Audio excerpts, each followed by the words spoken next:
So for you, the viewer, it's probably only been a couple of minutes, but for me, it has been 2 months waiting for these batteries to arrive from China, and we're going to see how good they are. But we have our smaller battery, which is still 72 volts, but 10 amps, and we have our 72 volt 20 amp battery. So the next steps are, other than fitting everything, these have come with XT90 connectors, which I've got an additional pairs of. And what I'm going to have to do is I'm going to have to change the power inlet to the speed controller to also match this connector. So that's one of the things, and then we can test whether these batteries actually work at all. They also came with chargers, so I'll need to get them juiced up. After that, it's a case of fitting everything. So I have this sheet metal here, which is going to be used as a base. And on top of that, we're going to sit the motor about here. We're going to have the speed controller at the front, and then the wiring up here in the top where the fuel tank would have been, and then at the back we'll have space for the battery. So I'll catch up with you either when I've tested the battery or when I've found a way to position everything. Okay, here is the mock-up of everything inside the bike for the first time. The battery is taking up obviously a lot of space here, and we do still have the option of the smaller one, but here we have the speed controller at the front, which will be slightly raised compared to where it's sitting now, and it will be bolted in at the front here. Motor can be bolted into the plate at the front here, and then we'll just pad out the battery. And I also have these 200mm bolts that go across the chassis in two different places, which will prevent the battery from moving backwards, and we'll just pad it in there and get it locked in tight.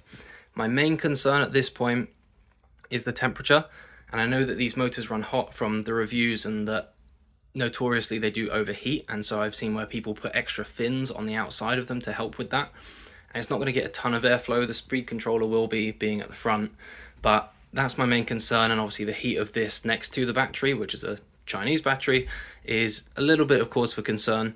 So I am tempted to fit the smaller battery, which I would be able to put here at the back underneath the seat, and it would be much further away from the rest of the components. It would also allow me to move the motor back relative to the speed controller. But we're tempted to go full juice and full power. So this smaller battery would only last us for about 15 minutes full pace and 30 minutes at half speed, whereas the bigger one doubles that. So I'm not quite sure. I think I might just go for the big one, take the risk, and we'll carry a fire extinguisher with us. So it's 10 p.m. now, and we have finally wired everything up and given it a test, and it works. What I had to do is I had to solder on an XT90 connector for the speed controller, as it originally had crimps which wouldn't have gone with the battery. Now it does spark every time we connect it up, but I did look it up, and apparently that is okay somewhat, as it is essentially rapid charging the capacitors when it first makes contact. So hopefully not a long-term issue, though could damage the pins over time, and I might need to change them out. And if that's the case, I can change them for ones that don't spark. We also have our ignition key, which we can turn on, and this should activate our 3-speed throttle up here. And now giving it a twist.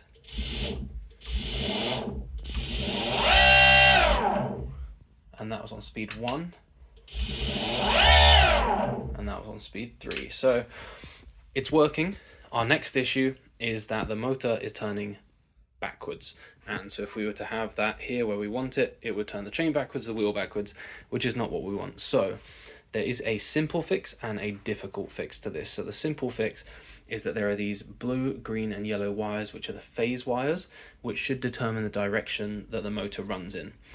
We're going to try and swap, instead of blue to blue and yellow to yellow, we're going to go blue to yellow and yellow to blue. However, that may work, but it may not, and it may require some changes in the smaller wiring, which would be extremely difficult for me to do. So we're going to swap these over now and see if we can get it running in the right direction without changing the smaller wires. There's a chance that it could work, but it could run rough, indicating that, again, the small wires need to be changed. So we're going to do that now and see what happens.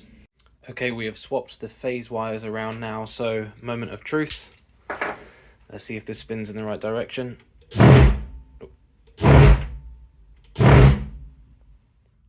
Well, it doesn't seem to like that.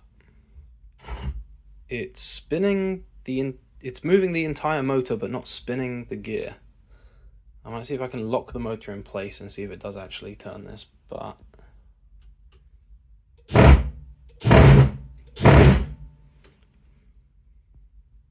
we'll come back to that. Okay, so it seems like what I thought it was, which is that we also need to change the exact same types of wires in this, which is the Hall wire. So again, yellow to blue, blue to yellow. What was essentially happening is I did reverse the magnetic field within the motor, which was making it want to turn the opposite way. However, then the Hall sensor was trying to send it back, which is why it ended up vibrating. So I'm going to take this apart and see if I can change these easily or not. If I can, then we'll just do that and we'll be good to go for the rest of the build. Decided to give it a break for the night and come back in the morning, and the first combination that I've tried has fixed the issue. So essentially we have phase wires which are here, and these determine the polarity of which way the motor wants to go. But then we have the Hall wire, which is the brain of the speed controller, and then when it's going in counter directions there's an issue, and that's when it vibrates. So if the polarity wants to go clockwise and if the Hall wire wants to go anti-clockwise, then it will just vibrate and move in place.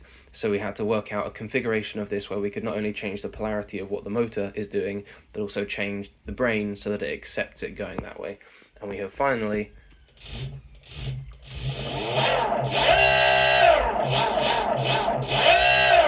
got it to work. So now it's just onto positioning everything, and we have a fully working setup.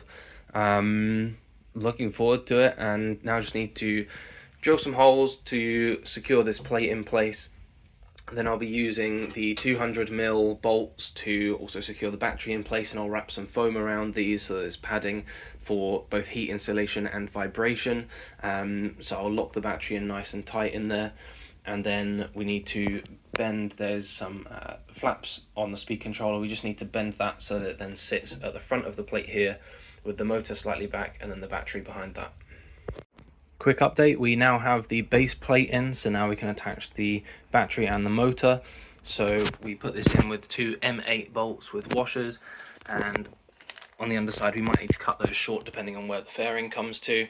So next step is that the motor, because that is the most important part to be honest in terms of where it is, because it needs to line up perfectly with the rear sprocket. So what I'm going to do is I'm going to set that up now, try and get the alignment right, and then fix this into place. Okay, all of the holes have been drilled in the base plate. We've got 2 to connect the plate to the chassis. We've then got 4 for our motor, and we have 2 at the front for our speed controller. So it's time to put everything in. We are almost there with the positioning. There are only a few more things that we need to do and tidy up, but I just want to walk you through what I've done so far. So the bulk of all of the bolts are M8 bolts, and here I have washers for the ones that connect to the frame. I also, because there was a gap in the way that it was welded, underneath here where my metal plate connects to the chassis, I put in a piece of foam just to split the gap. We have M8 bolts as well as nylon locking nuts, just so that with the vibration they're less likely to come undone. I still need to add in these ones at the front here for the speed controller. As you can see at the top, the speed controller XT90 will connect quite nicely with the battery. There's plenty of space. To fix the battery into place, I'm going to pad it out with foam so that it's more insulated from both the vibration and the heat from the motor. What I've done is I've used these 200mm bolts, again M8, to run across the entire chassis width, as you can see back here, which will prevent the battery from coming backwards, and I'll wrap these with foam too. And I'll also move this further back than where it is now to go through this hole, which would have been the rear mudguard, but it didn't come with the bike and I don't plan on replacing it. So there's a about 150mm M6 bolt which will run through the middle of here, and then that will push the battery back enough for me to put this bolt in the front, which will lock it nicely in place. So if we ever want to get the battery out, all we need to do is to take the top off and then take this one bolt out, and then we'll be able to lift the battery out. And there's enough room, unlike with the 20 amp hour battery, for me to bring it past the motor without taking the motor out first. So unfortunately we are going with the lower energy battery. Still the same power, still the same top speed, but it just won't be able to run for as long. But it's a good trade-off to allow for this space, because otherwise there would have been basically no space between the battery and the motor, and I was concerned about it overheating. So this way it's just safer. We'll still be able to run it at the right speeds, but just not for as long, and everything fits pretty nicely in the bike. So next steps, finish housing the battery roughly. I want to do a test to make sure it all works. Then we'll plug everything in and give it a go, and then after that it's basically just getting the fairings on and we're done. It has been a year and a half in the making, but I have finally managed to get there, and I'm happy to say that the bike is now sorted. So we have managed to house in that battery. Luckily, a load of the foam that it came with, I've been able to repurpose to be its insulation. I will need to add it a bit more at the side as the bit of lateral movement, but otherwise the battery is quite nice and snug in there. And then we have everything fully bolted in. I've tidied up the wires on the inside and also on the outside. And I've also first put this top piece of the fairing back on because I used a hot glue gun to put the keyway into where the fuel cap was, which I think is a really nice touch of converting it from the petrol to electric. And now we can put our key in the top and turn our ignition on, and then we can run our bike. There is a lot of torque on this bike, and there is already a crack in here which came with the bike, but the amount of torque it wants to lift up that front wheel, so if we do end up going backwards too far, this is just going to snap off at the back, so that might happen at some point. I did do a few test runs, just very short runs, and there was a constant issue of the chain popping off of the rear sprocket. Now I looked it up, I mean, it could have been the alignment, but I managed to make this pretty straight. What I saw was happening was that it was starting to slip off at the bottom side here, and then what was happening was the increased tension was pulling on the motor, which was actually pulling up the front of the metal plate. I have now, and that was in test runs before I had fixed the top of the speed controller into place, and so after I did fix that into place, the plate is not able to flex anywhere near as much, and obviously when it was flexing, that was then shortening the distance between the front sprocket and the rear sprocket, which was allowing space for the chain to then come off of the rear sprocket. So that has been solved slightly and got a lot better with fixing the speed controller in place. However, it did still happen a couple of times when around corners, but I think it's because the chain was too loose. I've used these adjusters at the back end here, which has helped keep the chain nice and tight. However, it does still get a bit looser over time, and I'm not quite sure why that's happening, but this is maxed out.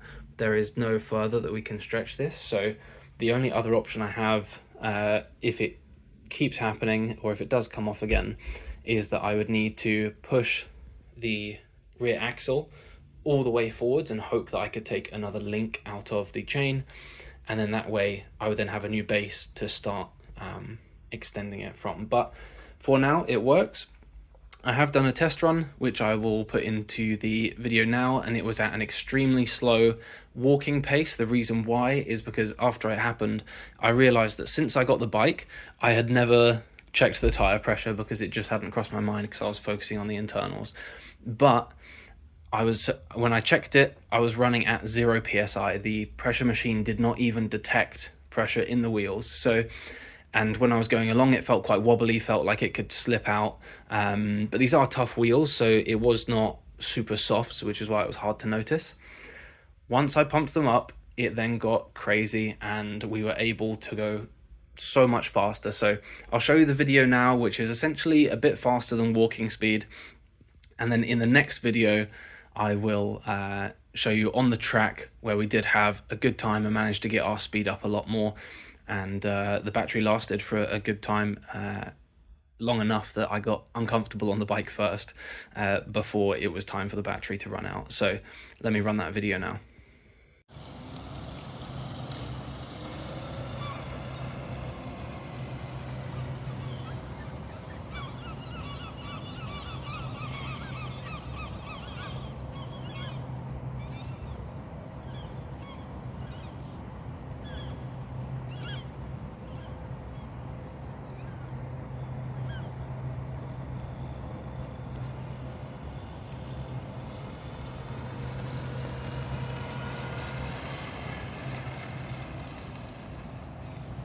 So it was a success.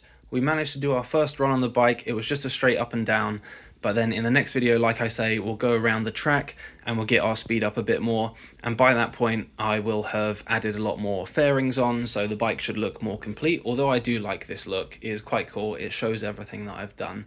The only thing we did need to do was I did need to drill out some holes for the bolts that are holding up the top of the speed controller, but other than that I have not had to make any changes so far to the rest of the fairings. But I'll catch you in the next one for some more interesting racing.